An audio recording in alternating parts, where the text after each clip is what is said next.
Bonjour à tous, good morning tout le monde, j'espère que vous allez bien. Moi ça va super, j'ai très bien dormi, c'est un très bon lit. Vous avez vu? Bah oui, il a neigé cette nuit, hein. Il fait 0 en ce moment là. Et pourtant je suis en t-shirt là, mais bon, je vais pas rester longtemps dehors, sinon je vais me le cailler. C'est vrai que je le caille. Et c'est normal, à Bryce Canyon, fin avril, début mai, il peut encore neiger, hein. C'est normal, on est à 2200 mètres, hein. Donc voilà, faut pas s'étonner, c'est pour ça qu'il faut prendre des vêtements chauds.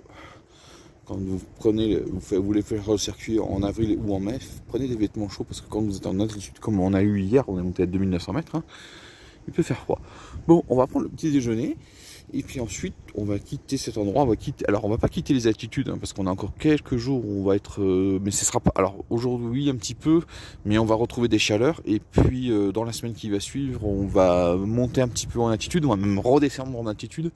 Vous allez voir, on va faire du yo-yo altimétrique avant d'arriver dans une semaine, dans moins d'une semaine maintenant, à Los Angeles, parce qu'on va passer les 2 derniers jours. Allez, voilà. Et pour info, on vient de passer les 4400 km de road trip. Allez, je vous laisse, je vais me réchauffer et on va aller prendre le petit déjeuner. À tout à l'heure, sur la route. Voilà, la chambre pour 240 €. Donc 2 lits, table, petit micro-ondes, ici c'est le frigo, la télé. Hop. Alors là, vous avez en fait un placard, hop là, et puis la salle de bain. Voilà, allez, nous on s'en va, on rejoint Cedar City, notre prochaine destination.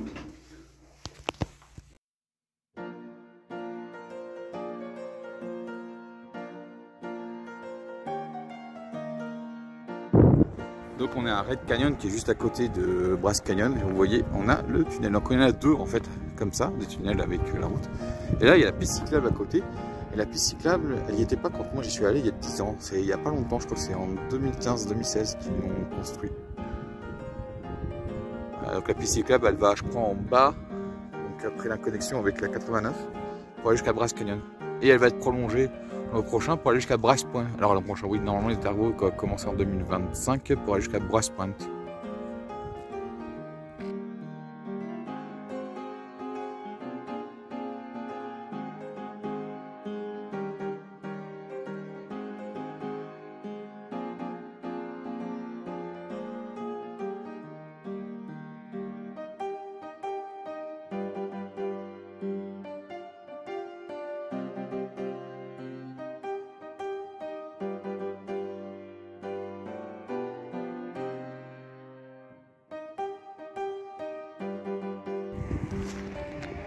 Vous voyez, c'est vraiment beau, hein. Et les gens s'arrêtent pas vraiment pour visiter. Pourtant, là ils s'arrêtent pour prendre des photos comme moi, mais ils s'arrêtent pas pour vraiment visiter, prendre le temps.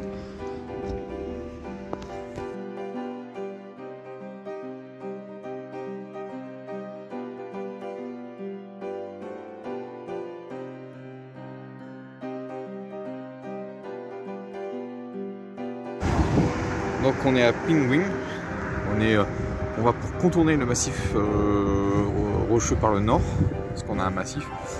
Et juste pour la piste cyclable, elle s'arrête en fait à Red Canyon, à la sortie de Red Canyon. Donc elle va pas jusqu'à la route 89. Magnifique, hein.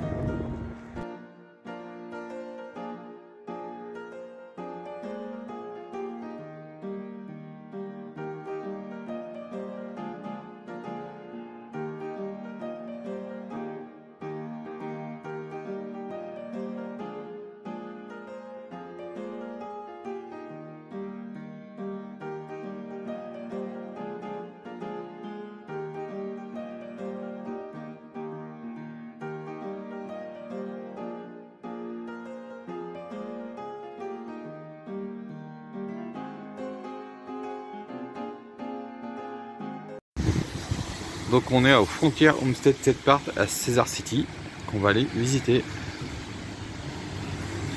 Il fait pas chaud dehors, il fait 4 degrés et il pleut.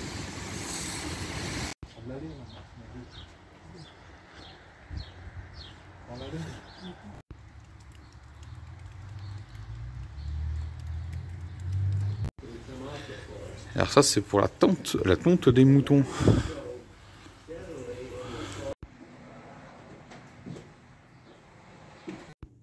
Là, il y a une petite exposition peinture.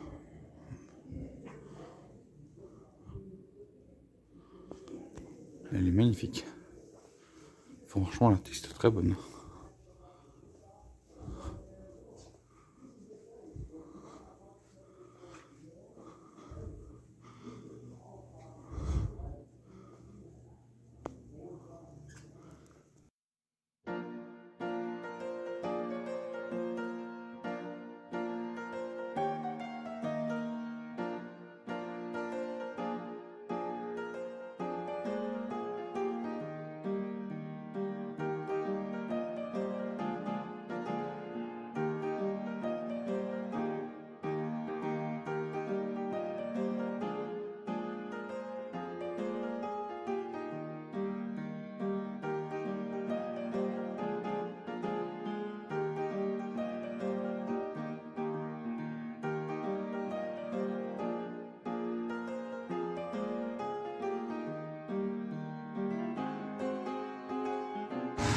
Donc fin de la visite du musée Frontier Home State Park.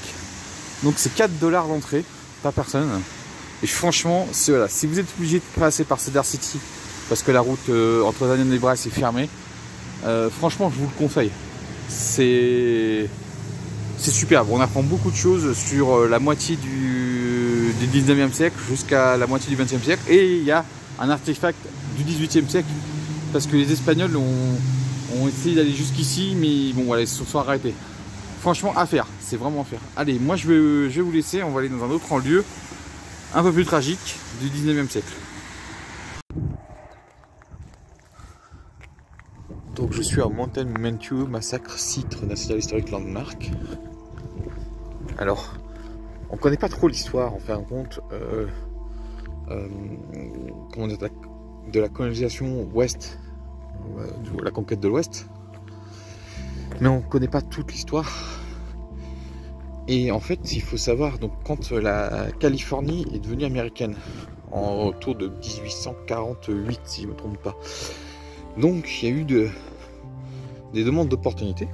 Et là, on est sur le territoire donc, des Mormons, qui avaient un propre État, on va dire, indépendant de l'État des États-Unis, parce que les Mormons ont été chassés des États-Unis, ils n'ont pas été aimés, donc ils ont été chassés, donc ils ont trouvé un territoire qui n'appartenait à personne, et ils sont installés donc ce qu'on appelle de quoi Salt Lake City aujourd'hui, et dans tout le territoire que vous voyez autour de nous. Là, on est sur le territoire des Mormons. Et il faut savoir que les Mormons ont autorisé donc des Américains à traverser leur territoire pour aller se rendre en Californie, qui faisait des nouvelles opportunités. Donc vous voyez ça. Et malheureusement, en 1857, un convoi qui venait de l'Arkansas. Alors les Mormons étaient un peu en vénère par rapport aux gens qui venaient d'Arkansas. Et ben, il y a eu un guet-apens au moment où le convoi s'était arrêté ici. Il y a eu un guet-apens organisé par des Mormons locaux et des Indiens. Les Indiens soudoyés par les Mormons, d'après ce que j'ai compris. Mais pas, attention, c'est pas la direction des Mormons qui se trouve à Salt Lake City qui avait validé cette situation. C'est vraiment des Mormons locaux. Je crois que c'est la direction mormone. Et voilà, et c'est dans cette plaine. Là, il y a un autre mémorial qui se trouve en contrebas, mais je vais pas y aller parce que vous avez vu la météo qu'il fait. Donc pour terminer, donc voilà, je crois que c'est juste en dessous en contrebas. Donc ils ont été complètement massacrés. J'essaie de trouver l'endroit, mais je crois qu'il y a un... Ouais, je crois que c'est là-bas. Voilà, c'est là-bas. Donc c'est là-bas le lieu du massacre. Donc il y a eu... Voilà, hop, vous avez un petit mémorial.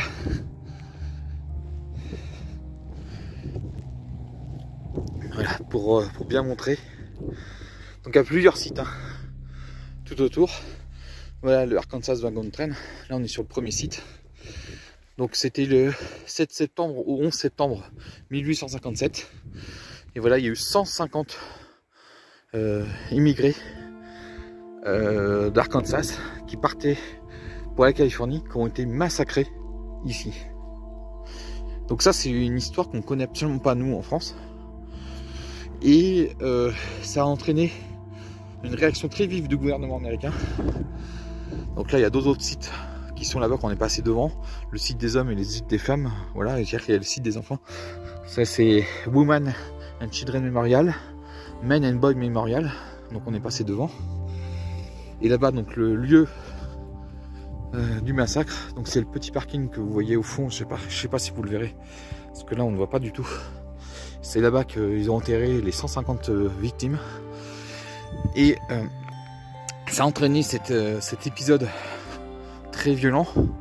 Ça a entraîné en fin de compte la réaction du gouvernement américain qui a déclaré guerre aux Mormons. C'est ce qu'on appelle la guerre des Mormons. Et ça a duré pendant 3 ans, je crois, jusqu'en 1861, où un accord a été trouvé entre le gouvernement américain et les Mormons. Donc, c'est donc création des territoires de l'Utah, qui après allait être divisé à plusieurs endroits, parce que le territoire de l'Utah est beaucoup plus grand que ce qu'on appelle l'État de l'Utah. Le territoire de l'Utah, il y avait une partie, il y avait le Nevada, il y avait une partie de le nord, je crois, de l'Arizona, le nord-ouest du Nouveau-Mexique, une partie du Colorado, le sud du Montana, le sud-est de l'Idaho, et bien sûr l'Utah qu'on connaît aujourd'hui. Voilà, donc c'est une histoire triste, ce qui s'est passé ici. Voilà, je voulais, ouais, en passant, je voulais vraiment vous raconter cette histoire, parce que nous, franchement, en France, on ne sait absolument rien de ça. Et donc voilà, donc vous avez un mémorial donc qui est coupé en 4 parties. Là, on vient juste de voir la première partie, et ensuite il y en a 2 autres à gauche et un à droite. Mais nous, on va aller pas voir les deux autres mémoriaux. Vous avez vu la météo qu'il fait. Donc on va aller à St. George et on va quitter donc l'Utah. Et donc regagner 1 heure, puisque là il est midi bientôt. Ouais, il est midi et maintenant il est 11 h quand on va revenir en Arizona. Mais voilà, mais c'était pour vous montrer un peu l'histoire des États-Unis et cette histoire qui est complètement méconnue. Allez, je vous rejoins dans la voiture un peu plus tard, après St. George, quand on va revenir dans l'Arizona, peut-être même dans le Nevada.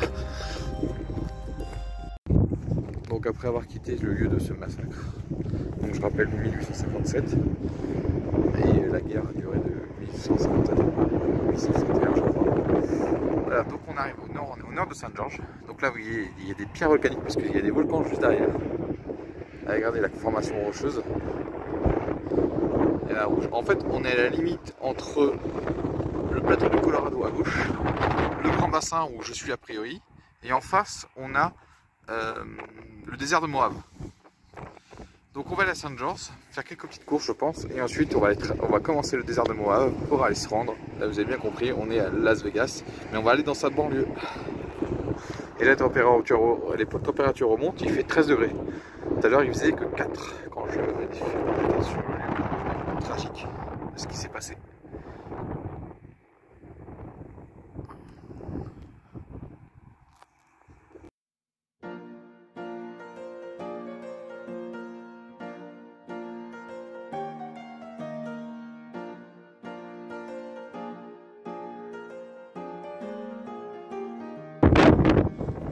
Ouais les amis, nous sommes à St. George. Et ben, je peux vous dire que la température a bien changé. Là il fait 20 degrés. Alors que là-haut on oscille entre 0 et 5 degrés. Donc on est dans le désert de Moab. Et St. George a un climat particulier parce que c'est l'endroit le plus chaud de l'Utah en règle générale, avec Moab. En règle générale c'est une ville et aussi belge, qui est à la limite entre l'Arizona et l'Utah. Page est dans l'Arizona, hein, mais toute l'activité autour, c'est comme c'est une ville frontalière. Voilà. Allez. Ça, c'est juste une route normale hein, aux États-Unis. Allez. Mais je vous dis, il y a du vent à St. George. Hein. Oula.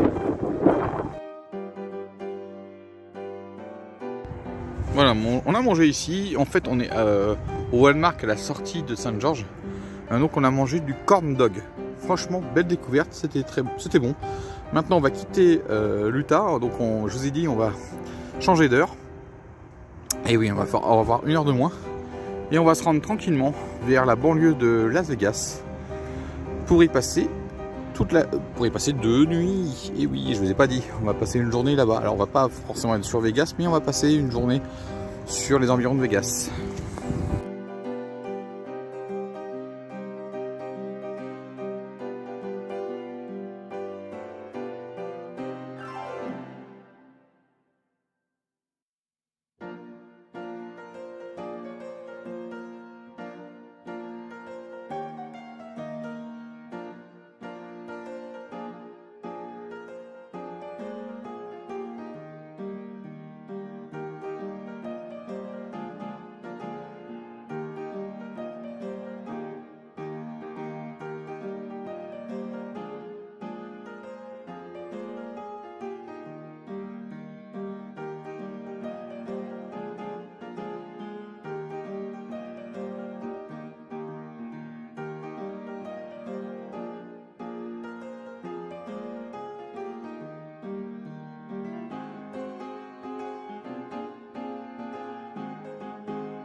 Voilà, on a quitté l'Interstate, on est dans la Moapa Valley.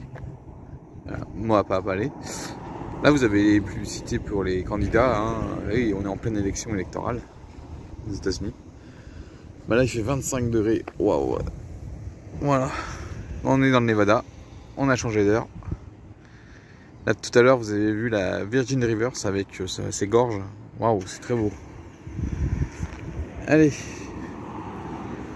Je vais prendre le volant, ça va être à mon tour. Et puis on est à peu près 85 miles de notre destination. Mais là on va longer le lac Mead. Et un conseil, si vous êtes passé dans le coin, il y a la Valley of Fires qui se trouve par là. Et Valley of Fires, c'est superbe. Ouais, je vous conseille vraiment d'aller voir Valley of Fires, hein. C'est superbe. Allez, je vous laisse.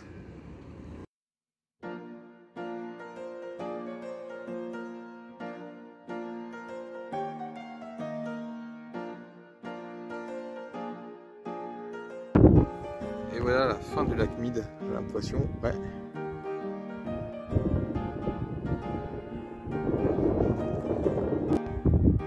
Regardez ce qu'on vient de parcourir. Franchement, la route du lac Mead est pas mal. C'est magnifique cette route du lac Mead. Regardez-moi ce lac Mead, qui est le résultat du barrage de Hoover Dam que je vais visiter demain. Le barrage, si tout se passe bien. Et on voit aussi la différence de hauteur de niveau quand il était plein et son état actuel. Et le problème, c'est que la région subit des sécheresses à répétition. Donc le niveau est un peu plus bas que d'habitude, qu'en temps normal.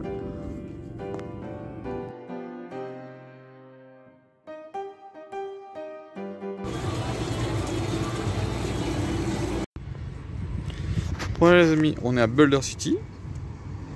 Et on est arrivé bien dans le hôtel casino. Donc l'hôtel casino le plus proche du barrage de Hoover Dam. Voilà ce qu'on a pris. Donc on va y rester 2 nuits. Donc demain matin on va visiter le barrage d'Hoover Dam. Tranquille. Et demain et après on verra ce qu'on fera dans la suite. Normalement on a des choses à faire. On va aller un peu se balader.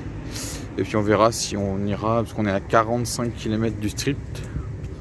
Donc on va regarder si on peut, voilà, si on va y aller ou pas demain soir.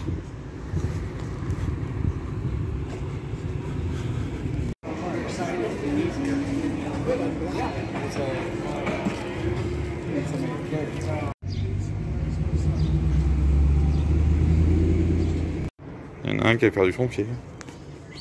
Là on est en centre-ville hein, de Boulder City, il y a quelques bars ici, bars, restaurants. Bon les amis, on vient de faire les courses. On a acheté de quoi manger pour ce soir et demain. Et puis voilà, puis après on va faire notre petite balade demain tranquille. Bon j'espère que cette journée dont je vous ai montré ce qu'on peut voir en dehors de Zion quand on ne peut pas visiter Zion entre Bryce et puis Los Angeles et Las Vegas. Voilà, et moi je vous laisse ici. Je vous dis ciao et à la prochaine.